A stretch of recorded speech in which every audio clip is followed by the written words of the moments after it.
রমা একাদশী অধিষ্ঠাত্রী দেবতা, দামোদর মাস, কৃষ্ণপক্ষ। স্মার্ত গোস্বামী নিম্বার্ক ইস্কন অনুসারে একাদশী রোজ শুক্রবার 17 অক্টোবর 2025, পয়লা কার্তিক 1432 বাংলা।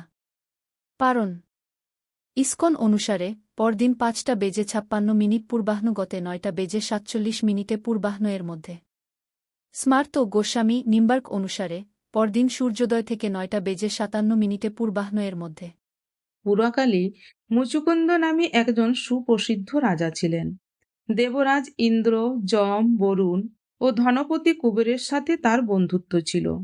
ভক্তশ্রেষ্ঠ বিভীষণের সাথেও তার অত্যন্ত সদ্ভাব ছিল।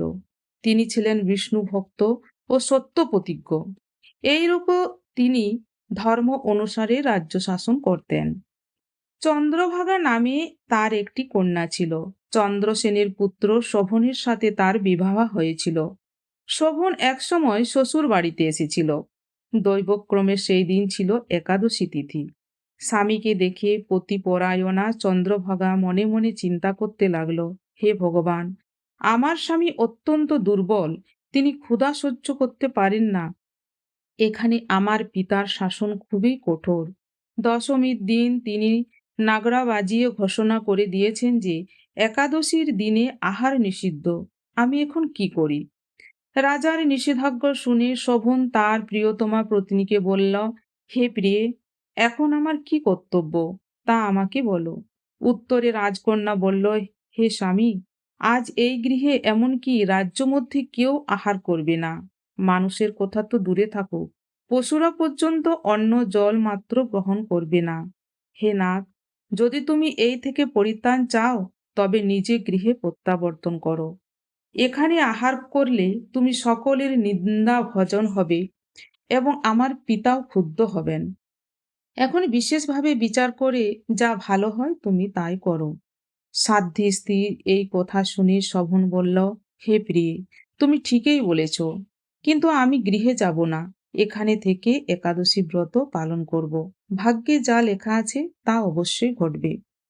এভাবে শোভন ব্রত পালনের বদ্ধপরিকর হলেন। সমস্ত দিন অতিক্রান্ত হয়ে রাত্রি শুরু হলো। বৈষ্ণবদের কাছে সেই রাত্রি সত্যিই আনন্দকর, কিন্তু শোভনের পক্ষে তা ছিল বড়ই দুঃখদায়ক। কেননা ক্ষুধা তৃষ্ণায় সে ক্রমে দুর্বল হয়ে পড়ল। এভাবে রাত্রি অতিবাহিত হলো। সূর্যোদয় কালে তার মৃত্যু হলো। রাজা মুচুকুন্দ সাড়ম্বরে তার শবদাহ কার্য সুসম্পন্ন করলেন। চন্দ্রভাগা স্বামীর অন্ত্যেষ্টিক্রিয়া সমাপ্ত করে পিতার আদেশে পিতৃগৃহে বাস করতে লাগল। কালক্রমে রমাব্রত প্রভাবে শোভন মন্দরালচয় শিখরে অনুপম সৌন্দর্য বিশিষ্ট এক রমণীয় দেবপুরী প্রাপ্ত হলেন। একসময় মুচুকুন্দপুরের সোমশর্মা নামে এক ব্রাহ্মণ তীর্থভ্রমণ করতে করতে সেখানে উপস্থিত হলেন। সেখানে রত্নমণ্ডিত বিচিত্র স্ফটিক খচিত সিংহাসনে রত্ন অলঙ্কারে ভূষিত রাজা শোভনকে তিনি দেখতে পেলেন। গন্ধর্ব ও অপ্সরাগণ দ্বারা নানা উপচারে সেখানে তিনি পূজিত হচ্ছিলেন। রাজা মুচুকুন্দের জামাতারূপে ব্রাহ্মণ তাকে চিনতে পেরে তার কাছে গেলেন। শোভনও সেই ব্রাহ্মণকে দেখে আসন থেকে উঠে এসে তার চরণ বন্দনা করলেন। শ্বশুর মুচুকুন্দ ও স্ত্রী চন্দ্রভাগা সহ নগরবাসী সকলে কুশল বার্তা জিজ্ঞাসা করলেন। ব্রাহ্মণ সকলের কুশল সংবাদ জানালেন। জিজ্ঞাসা করলেন, এমন সময় বিচিত্র মনোরম স্থান কেউ কখনো দেখেনি, আপনি কিভাবে এই স্থান প্রাপ্ত হলেন তা সবিস্তারে আমার কাছে বর্ণনা করুন। শোভন বললেন যে কার্তিক মাসের কৃষ্ণপক্ষিয়া রমা একাদশী সর্বব্রতের মধ্যে শ্রেষ্ঠ। আমি তা শ্রদ্ধারহিতভাবে পালন করলেও তার আশ্চর্যজনক এই ফল লাভ করেছি। আপনি কৃপা করে চন্দ্রভাগাকে সমস্ত ঘটনা জানাবেন। সোমশর্মা মুচুকুন্দপুরে ফিরে এসে চন্দ্রভাগার কাছে সমস্ত ঘটনার কথা জানালেন। ব্রাহ্মণের কথা শুনে অত্যন্ত আনন্দিত চন্দ্রভাগা বললেন, হে ব্রাহ্মণ, আপনার কথা আমার কাছে স্বপ্ন বলে মনে হচ্ছে। তখন সোমশর্মা বললেন, হে পুত্রী, সেখানে তোমার স্বামীকে আমি স্বয়ং স্বচক্ষে দেখেছি। অগ্নিদেবের মতো দীপ্তমান তার নগরও দর্শন করেছি, কিন্তু তার নগর স্থির নয়। তা যাতে স্থির হয় সেই মতো কোনো উপায় করো। এসব কথা শুনে চন্দ্রভাগা বললেন, তাকে দেখতে আমার একান্ত ইচ্ছা হচ্ছে, আমাকে সেখানে তার কাছে নিয়ে চলুন। আমি ব্রত পালনের পূর্ণ প্রভাবে এই নগরকে স্থির করে দেব।